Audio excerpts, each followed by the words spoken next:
Paper 127. The Adolescent Years. As Jesus entered upon his adolescent years, he found himself the head and sole support of a large family.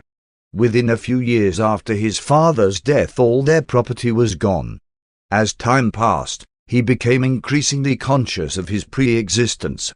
At the same time, he began more fully to realize that he was present on earth and in the flesh for the express purpose of revealing his paradise Father to the children of men. No adolescent youth who has lived or ever will live on this world or any other world has had or ever will have more weighty problems to resolve or more intricate difficulties to untangle. No youth of Urantia will ever be called upon to pass through more testing conflicts or more trying situations than Jesus himself endured during those strenuous years from 15 to 20. Having thus tasted the actual experience of living these adolescent years on a world beset by evil and distraught by sin, the Son of Man became possessed of full knowledge about the life experience of the youth of all the realms of Nebadan, and thus forever he became the understanding refuge for the distressed and perplexed adolescents of all ages and on all worlds throughout the local universe. Slowly, but certainly and by actual experience, this divine Son is earning the right to become sovereign of his universe, the unquestioned and supreme ruler of all created intelligences on all local universe worlds, the understanding refuge of the beings of all ages and of all degrees of personal endowment and experience. 1. The 16th year, Anno Domini 10, the incarnated Son passed through infancy and experienced an uneventful childhood. Then he emerged from that testing and trying transition stage between childhood and young manhood. He became the adolescent Jesus. This year he attained his full physical growth. He was a virile and comely youth. He became increasingly sober and serious, but he was kind and sympathetic. His eye was kind but searching. His smile was always engaging and reassuring. His voice was musical but authoritative. His greeting cordial but unaffected. Always, even in the most commonplace of contacts, there seemed to be in evidence the touch of a twofold nature, the human and the divine. Ever he displayed this combination of the sympathizing friend and the authoritative teacher. And these personality traits began early to become manifest, even in these adolescent years. This physically strong and robust youth also acquired the full growth of his human intellect, not the full experience of human thinking but the fullness of capacity for such intellectual development. He possessed a healthy and well-proportioned body, a keen and analytical mind, a kind and sympathetic disposition, a somewhat fluctuating but aggressive temperament, all of which were becoming organized into a strong, striking, and attractive personality. As time went on, it became more difficult for his mother and his brothers and sisters to understand him. They stumbled over his sayings and misinterpreted his doings. They were all unfitted to comprehend their eldest brother's life, because their mother had given them to understand that he was destined to become the deliverer of the Jewish people. After they had received from Mary such intimations as family secrets, imagine their confusion when Jesus would make frank denials of all such ideas and intentions. This year Simon started to school, and they were compelled to sell another house. James now took charge of the teaching of his three sisters, two of whom were old enough to begin serious study. As soon as Ruth grew up, she was taken in hand by Miriam and Martha. Ordinarily the girls of Jewish families received little education, but Jesus maintained and his mother agreed that girls should go to school the same as boys, and since the synagogue school would not receive them, there was nothing to do but conduct a home school especially for them. Throughout this year Jesus was closely confined to the workbench. Fortunately he had plenty of work. His was of such a superior grade that he was never idle no matter how slack work might be in that region. At times he had so much to do that James would help him. By the end of this year he had just about made up his mind that he would, after rearing his family and seeing them married, enter publicly upon his work as a teacher of truth and as a revealer of the Heavenly Father to the world.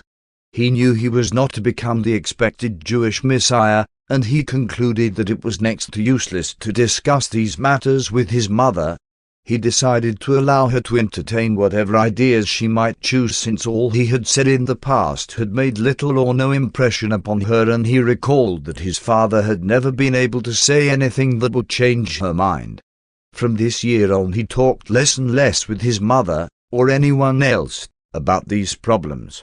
His was such a peculiar mission that no one living on earth could give him advice concerning its prosecution. He was a real though youthful father to the family. He spent every possible hour with the youngsters, and they truly loved him. His mother grieved to see him work so hard. She sorrowed that he was day by day toiling at the carpenter's bench, earning a living for the family instead of being, as they had so fondly planned, at Jerusalem studying with the rabbis. While there was much about her son that Mary could not understand, she did love him, and she most thoroughly appreciated the willing manner in which he shouldered the responsibility of the home. 2. The 17th year, Anno Domini 11. At about this time there was considerable agitation, especially at Jerusalem and in Judah, in favor of rebellion against the payment of taxes to Rome. There was coming into existence a strong nationalist party, presently to be called the Zealots. The Zealots, unlike the Pharisees, were not willing to await the coming of the Messiah. They proposed to bring things to a head through political revolt. A group of organizers from Jerusalem arrived in Galilee and were making good headway until they reached Nazareth. When they came to see Jesus, he listened carefully to them and asked many questions, but refused to join the party. He declined fully to disclose his reasons for not enlisting, and his refusal had the effect of keeping out many of his youthful fellows in Nazareth. Mary did her best to induce him to enlist, but she could not budge him. She went so far as to intimate that his refusal to espouse the nationalist cause at her behest was insubordination, a violation of his pledge made upon their return from Jerusalem that he would be subject to his parents. But in answer to this insinuation he only laid a kindly hand on her shoulder and, looking into her face, said, "My mother, how could you?" And Mary withdrew her statement. One of Jesus' uncles, Mary's brother Simon, had already joined this group, subsequently becoming an officer in the Galilean division. And for several years there was something of an estrangement between Jesus and his uncle. But trouble began to brew in Nazareth. Jesus' attitude in these matters had resulted in creating a division among the Jewish youths of the city. About half had joined the nationalist organization, and the other half began the formation of an opposing group of more moderate patriots, expecting Jesus to assume the leadership. They were amazed when he refused the honor offered him, pleading as an excuse his heavy family responsibilities, which they all allowed. But the situation was still further complicated when, presently, a wealthy Jew, Isaac, a moneylender to the Gentiles, came forward agreeing to support Jesus' family if he would lay down his tools and assume leadership of these Nazareth patriots. Jesus, then scarcely 17 years of age, was confronted with one of the most delicate and difficult situations of his early life. Patriotic issues, especially when complicated by tax-gathering foreign oppressors, are always difficult for spiritual leaders to relate themselves to, and it was doubly so in this case since the Jewish religion was involved in all this agitation against Rome. Jesus' position was made more difficult because his mother and uncle, and even his younger brother James, all urged him to join the nationalist cause. All the better Jews of Nazareth had enlisted, and those young men who had not joined the movement would all enlist the moment Jesus changed his mind. He had but one wise counselor in all Nazareth, his old teacher, the Chassan, who counseled him about his reply to the Citizens' Committee of Nazareth when they came to ask for his answer to the public appeal which had been made. In all Jesus' young life this was the very first time he had consciously resorted to public strategy. Theretofore, always had he depended upon a frank statement of truth to clarify the situation, but now he could not declare the full truth. He could not intimate that he was more than a man. He could not disclose his idea of the mission which awaited his attainment of a ripe manhood. Despite these limitations, his religious fealty and national loyalty were directly challenged. His family was in a turmoil, his youthful friends in division, and the entire Jewish contingent of the town in a hubbub. And to think that he was to blame for it all. And how innocent he had been of all intention to make trouble of any kind, much less a disturbance of this sort. Something had to be done. He must state his position, and this he did bravely and diplomatically to the satisfaction of many, but not all. He adhered to the terms of his original plea, maintaining that his first duty was to his family, that a widowed mother and 8 brothers and sisters needed something more than mere money could buy, the physical necessities of life, that they were entitled to a father's watch care and guidance, and that he could not in clear conscience release himself from the obligation which a cruel accident had thrust upon him. He paid compliment to his mother and eldest brother for being willing to release him, but reiterated that loyalty to a dead father forbade his leaving the family no matter how much money was forthcoming for their material support, making his never-to-be-forgotten statement that money cannot love. In the course of this address, Jesus made several veiled references to his life mission, but explained that, regardless of whether or not it might be inconsistent with the military idea, it, along with everything else in his life, had been given up in order that he might be able to discharge faithfully his obligation to his family. Everyone in Nazareth well knew he was a good father to his family, and this was a matter so near the heart of every noble Jew that Jesus' plea found an appreciative response in the hearts of many of his hearers, and some of those who were not thus minded were disarmed by a speech made by James, which, while not on the program, was delivered at this time. That very day the Chasan had rehearsed James in his speech, but that was their secret. James stated that he was sure Jesus would help to liberate his people if he, James, were only old enough to assume responsibility for the family, and that, if they would only consent to allow Jesus to remain with us, to be our father and teacher, then you will have not just one leader from Joseph's family, but presently you will have 5 loyal nationalists, for are there not 5 of us boys to grow up and come forth from our brother father's guidance to serve our nation? And thus did the lad bring to a fairly happy ending a very tense and threatening situation. The crisis for the time being was over, but never was this incident forgotten in Nazareth. The agitation persisted. Not again was Jesus in universal favor. The division of sentiment was never fully overcome. And this, augmented by other and subsequent occurrences, was one of the chief reasons why he moved to Capernaum in later years. Henceforth Nazareth maintained a division of sentiment regarding the Son of Man. James graduated at school this year and began full-time work at home in a carpenter shop. He had become a clever worker with tools and now took over the making of yokes and plows, while Jesus began to do more house finishing and expert cabinet work. This year Jesus made great progress in the organization of his mind. Gradually he had brought his divine and human natures together, and he accomplished all this organization of intellect by the force of his own decisions and with only the aid of his indwelling monitor, just such a monitor as all normal mortals on all post-bestowal sun worlds have within their minds.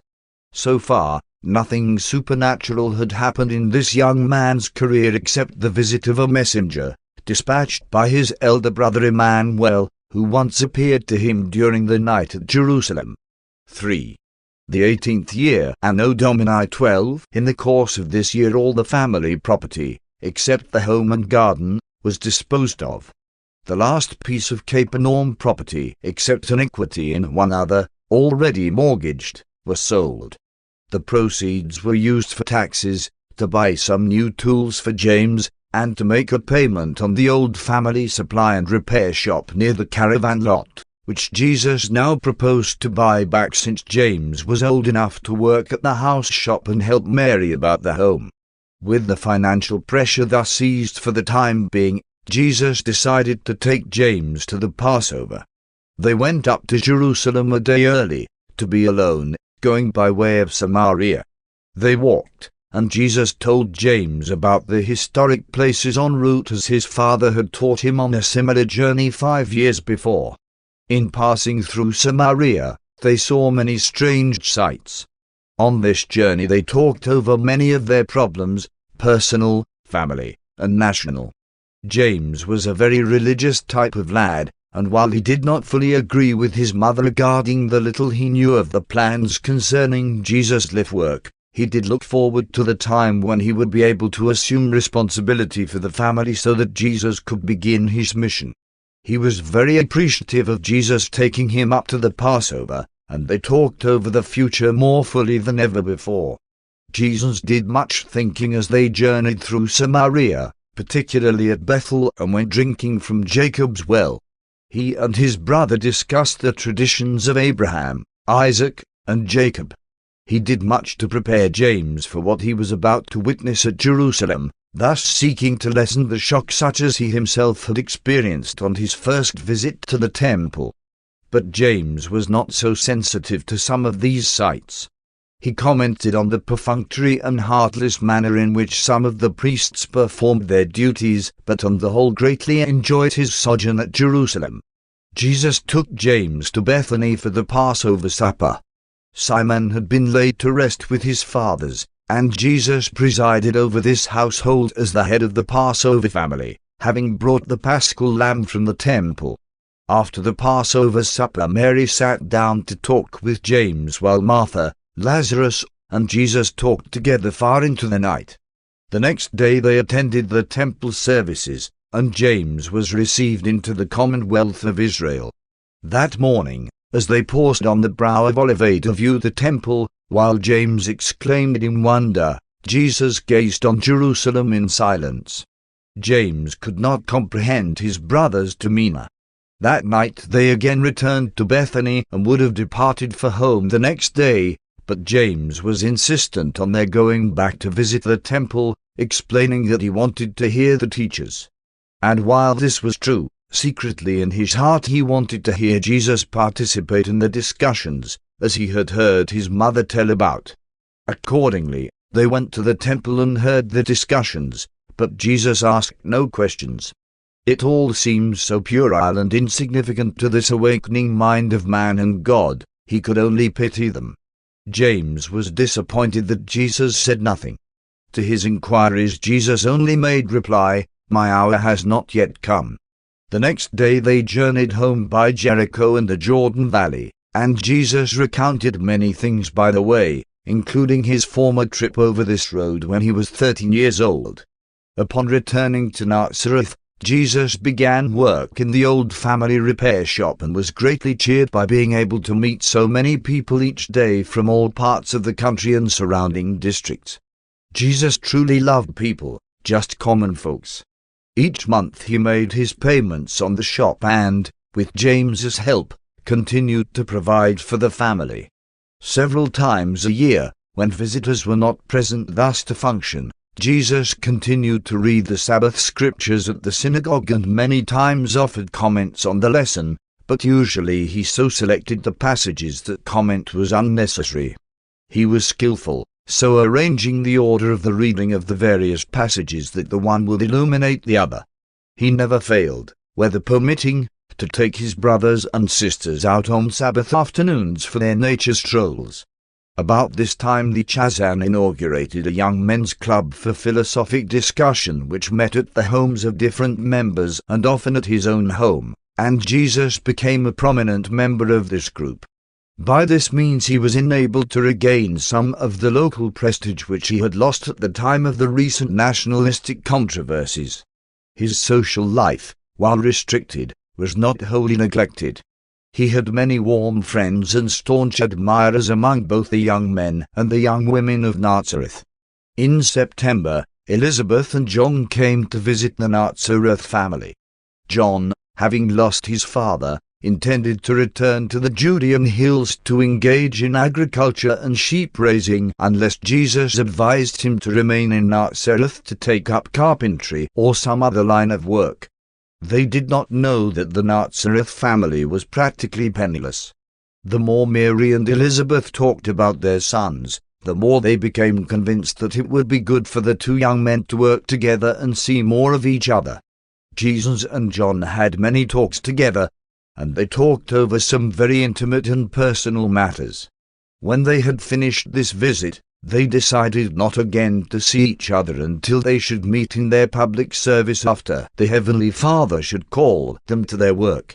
John was tremendously impressed by what he saw at Nazareth, that he should return home and labor for the support of his mother.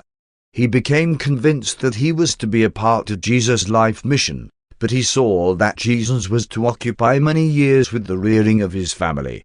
So he was much more content to return to his home and settle down to the care of their little farm and to minister to the needs of his mother. And never again did John and Jesus see each other until that day by the Jordan, when the Son of Man presented himself for baptism. On Saturday afternoon, December the 3rd, of this year, death for the second time struck at this Nazareth family. Little Amos, their baby brother, died after a week's illness with a high fever. After passing through this time of sorrow with her firstborn son as her only support, Mary at last and in the fullest sense recognized Jesus as the real head of the family. And he was truly a worthy head. For 4 years their standard of living had steadily declined. Year by year they felt the pinch of increasing poverty. By the close of this year they faced one of the most difficult experiences of all their uphill struggles. James had not yet begun to earn much, and the expenses of a funeral on top of everything else staggered them. But Jesus would only say to his anxious and grieving mother, "Mother Mary, sorrow will not help us.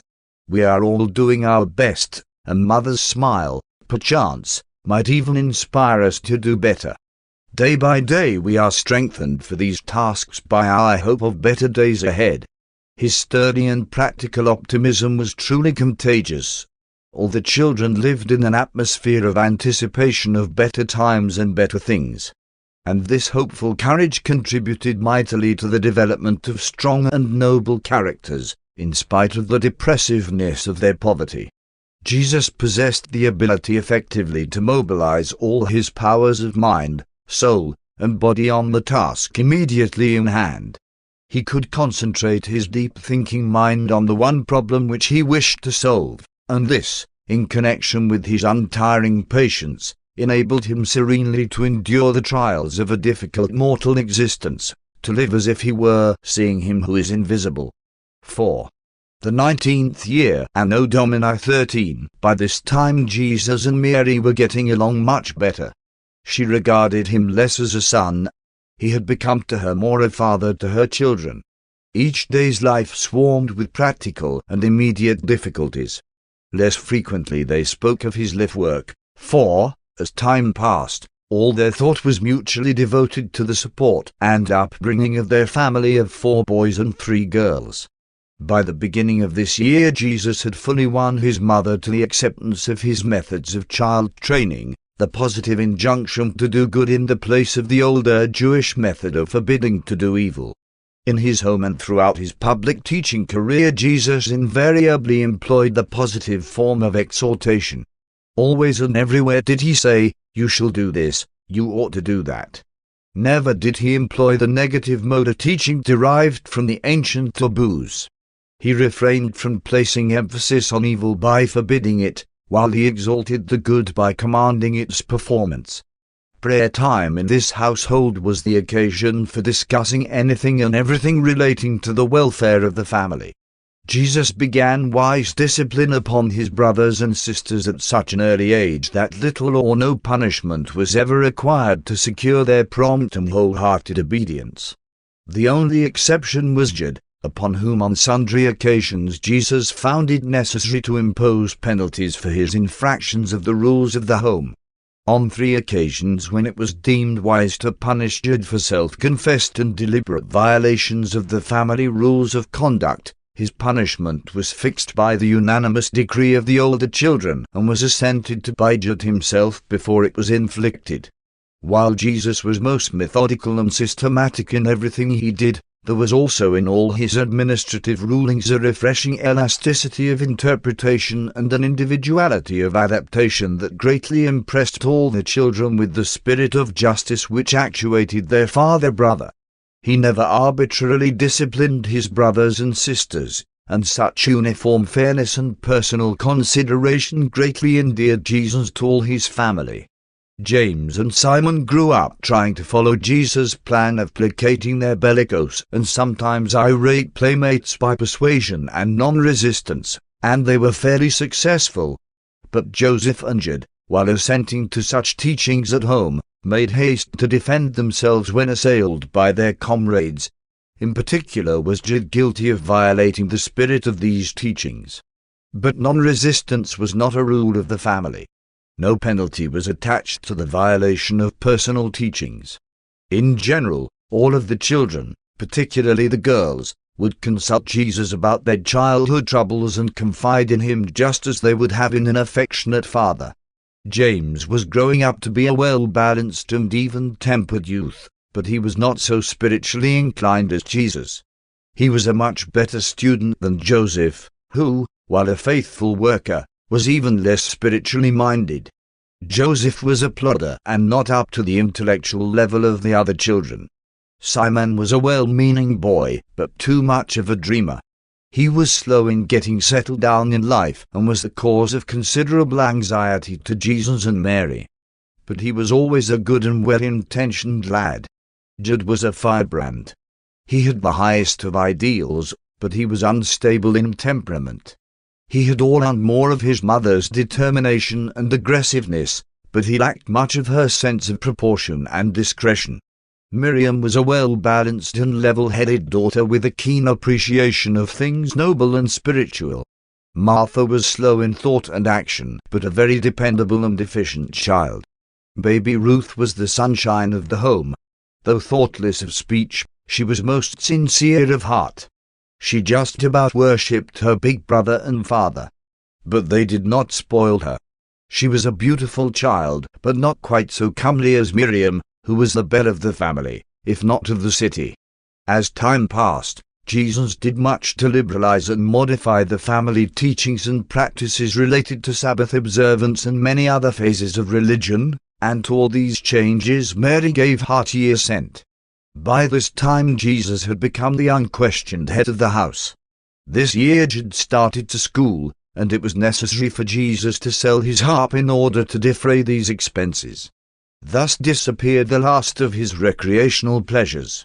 He much loved to play the harp when tired in mind and weary in body, but he comforted himself with the thought that at least the harp was safe from seizure by the tax collector. 5. Rebekah, the daughter of Ezra. Although Jesus was poor, his social standing in Nazareth was in no way impaired. He was one of the foremost young men of the city and very highly regarded by most of the young women.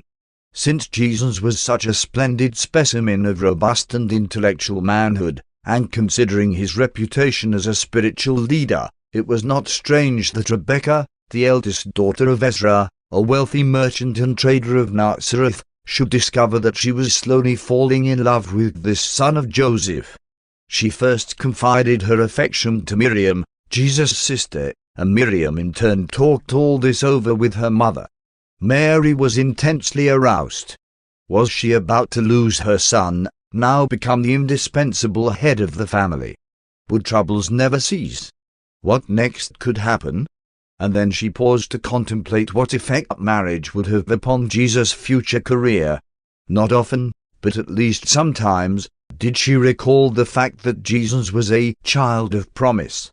After she and Miriam had talked this matter over, they decided to make an effort to stop it before Jesus learned about it, by going direct to Rebekah, laying the whole story before her, and honestly telling her about their belief that Jesus was a son of destiny, that he was to become a great religious leader, perhaps the Messiah.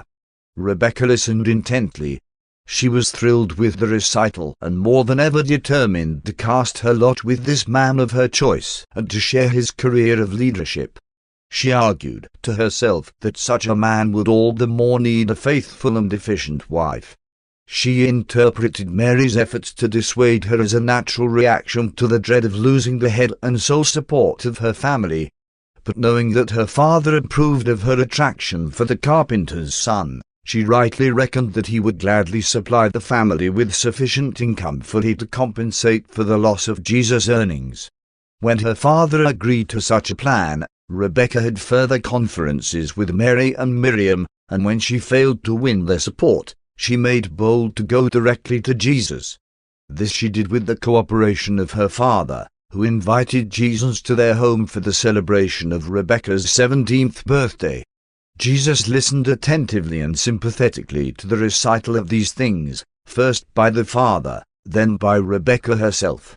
He made kindly reply to the effect that no amount of money could take the place of his obligation personally to rear his father's family, to fulfill the most sacred of all human trusts, loyalty to one's own flesh and blood. Rebecca's father was deeply touched by Jesus' words of family devotion and retired from the conference. His only remark to Mary, his wife, was, "We can't have him for a son. He is too noble for us." Then began that eventful talk with Rebecca. Thus far in his life, Jesus had made little distinction in his association with boys and girls, with young men and young women.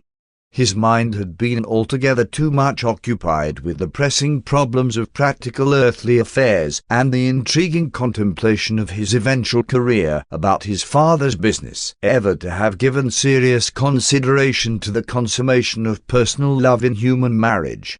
But now he was face to face with another of those problems which every average human being must confront and decide. Indeed was he, tested in all points like as you are. After listening attentively, he sincerely thanked Rebecca for her expressed admiration, adding, "It shall cheer and comfort me all the days of my life." He explained that he was not free to enter into relations with any woman other than those of simple brotherly regard and pure friendship. He made it clear that his first and paramount duty was the rearing of his father's family, that he could not consider marriage until that was accomplished. And then he added, "If one am a son of destiny, one must not assume obligations of lifelong duration until such a time as my destiny shall be made manifest." Rebecca was heartbroken. She refused to be comforted and importuned her father to leave Nazareth until he finally consented to move to Sepphoris.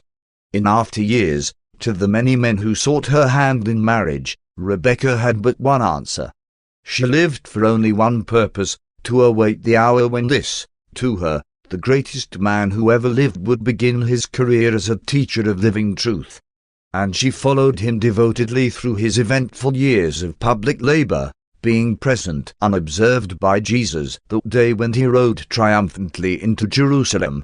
And she stood among the other women by the side of Mary on that fateful and tragic afternoon when the Son of Man hung upon the cross. To her, as well as to countless worlds on high, the one altogether lovely and the greatest among 10,000. 6. His 20th year, Anno Domini 14, the story of Rebecca's love for Jesus was whispered about Nazareth and later on at Capernaum, so that, while in the years to follow many women loved Jesus even as men loved him, not again did he have to reject the personal proffer of another good woman's devotion. From this time on, human affection for Jesus partook more of the nature of worshipful and adoring regard. Both men and women loved him devotedly and for what he was, not with any tinge of self-satisfaction or desire for affectionate possession. But for many years, whenever the story of Jesus' human personality was recited, the devotion of Rebecca was recounted. Miriam, knowing fully about the affair of Rebecca and knowing how her brother had forsaken even the love of a beautiful maiden, not realizing the factor of his future career of destiny, came to idealize Jesus and to love him with a touching and profound affection as for a father as well as for a brother. Although they could hardly afford it, Jesus had a strange longing to go up to Jerusalem for the Passover. His mother, knowing of his recent experience with Rebecca, wisely urged him to make the journey. He was not markedly conscious of it, but what he most wanted was an opportunity to talk with Lazarus and to visit with Martha and Mary. Next to his own family, he loved these three most of all. In making this trip to Jerusalem, he went by way of Megiddo, Antipatris, and Lydda, in part covering the same route traversed when he was brought back to Nazareth on the return from Egypt. He spent 4 days going up to the Passover and thought much about the past events which had transpired in and around Megiddo, the international battlefield of Palestine. Jesus passed on through Jerusalem, only pausing to look upon the temple and the gathering throngs of visitors. He had a strange and increasing aversion to this Herod-built temple with its politically appointed priesthood. He wanted most of all to see Lazarus, Martha, and Mary. Lazarus was the same age as Jesus and now head of the house. By the time of this visit, Lazarus's mother had also been laid to rest. Martha was a little over 1 year older than Jesus, while Mary was 2 years younger. And Jesus was the idolized ideal of all three of them. On this visit occurred one of those periodic outbreaks of rebellion against tradition, the expression of resentment for those ceremonial practices which Jesus deemed misrepresentative of his Father in heaven. Not knowing Jesus was coming, Lazarus had arranged to celebrate the Passover with friends in an adjoining village down the Jericho road. Jesus now proposed that they celebrate the feast where they were, at Lazarus's house. "But," said Lazarus, "we have no paschal lamb." And then Jesus entered upon a prolonged and convincing dissertation to the effect that the Father in heaven was not truly concerned with such childlike and meaningless rituals. After solemn and fervent prayer they rose, and Jesus said, "Let the childlike and darkened minds of my people serve their God as Moses directed. It is better that they do, but let us who have seen the light of life no longer approach our Father by the darkness of death. Let us be free in the knowledge of the truth of our Father's eternal love." That evening about twilight these four sat down and partook of the first Passover feast ever to be celebrated by devout Jews without the paschal lamb. The unleavened bread and the wine had been made ready for this Passover, and these emblems, which Jesus termed the bread of life and the water of life, he served to his companions, and they ate in solemn conformity with the teachings just imparted. It was his custom to engage in this sacramental ritual whenever he paid subsequent visits to Bethany. When he returned home, he told all this to his mother. She was shocked at first, but came gradually to see his viewpoint. Nevertheless, she was greatly relieved when Jesus assured her that he did not intend to introduce this new idea of the Passover in their family. At home with the children he continued, year by year, to eat the Passover according to the law of Moses. It was during this year that Mary had a long talk with Jesus about marriage. She frankly asked him if he would get married if he were free from his family responsibilities. Jesus explained to her that, since immediate duty forbade his marriage, he had given the subject little thought. He expressed himself as doubting that he would ever enter the marriage state. He said that all such things must await my hour, the time when my Father's work must begin. Having settled already in his mind that he was not to become the father of children in the flesh, he gave very little thought to the subject of human marriage. This year he began anew the task of further weaving his mortal and divine natures into a simple and effective human individuality. And he continued to grow in moral status and spiritual understanding. Although all their Nazareth property, except their home, was gone, this year they received a little financial help from the sale of an equity in a piece of property in Capernaum. This was the last of Joseph's entire estate. This real estate deal in Capernaum was with a boat builder named Zebedee. Joseph graduated at the synagogue school this year and prepared to begin work at the small bench in the home carpenter shop. Although the estate of their father was exhausted, there were prospects that they would successfully fight off poverty, since three of them were now regularly at work. Jesus is rapidly becoming a man, not just a young man but an adult. He has learned well to bear responsibility. He knows how to carry on in the face of disappointment. He bears up bravely when his plans are thwarted and his purposes temporarily defeated. He has learned how to be fair and just even in the face of injustice. He is learning how to adjust his ideals of spiritual living to the practical demands of earthly existence. He is learning how to plan for the achievement of a higher and distant goal of idealism, while he toils earnestly for the attainment of a nearer and immediate goal of necessity. He is steadily acquiring the art of adjusting his aspirations to the commonplace demands of the human occasion. He has very nearly mastered the technique of utilizing the energy of the spiritual drive to turn the mechanism of material achievement. He is slowly learning how to live the heavenly life while he continues on with the earthly existence. More and more he depends upon the ultimate guidance of his heavenly Father, while he assumes the fatherly role of guiding and directing the children of his earth family. He is becoming experienced in the skillful wresting of victory from the very jaws of defeat. He is learning how to transform the difficulties of time into the triumphs of eternity.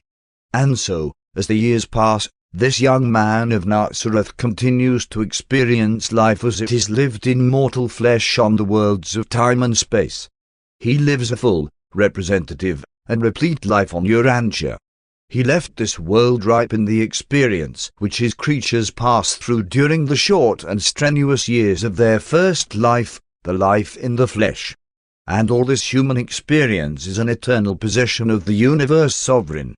He is our understanding brother, sympathetic friend, experienced sovereign, and merciful Father. As a child he accumulated a vast body of knowledge. As a youth he sorted, classified, and correlated this information, and now as a man of the realm he begins to organize these mental possessions preparatory to utilization in his subsequent teaching, ministry, and service in behalf of his fellow mortals on this world and on all other spheres of habitation throughout the entire universe of Nebadan. Born into the world a babe of the realm, he has lived his childhood life and passed through the successive stages of youth and young manhood. He now stands on the threshold of full manhood, rich in the experience of human living, replete in the understanding of human nature, and full of sympathy for the frailties of human nature. He is becoming expert in the divine art of revealing his Paradise Father to all ages and stages of mortal creatures. And now as a full-grown man, an adult of the realm, he prepares to continue his supreme mission of revealing God to men and leading men to God.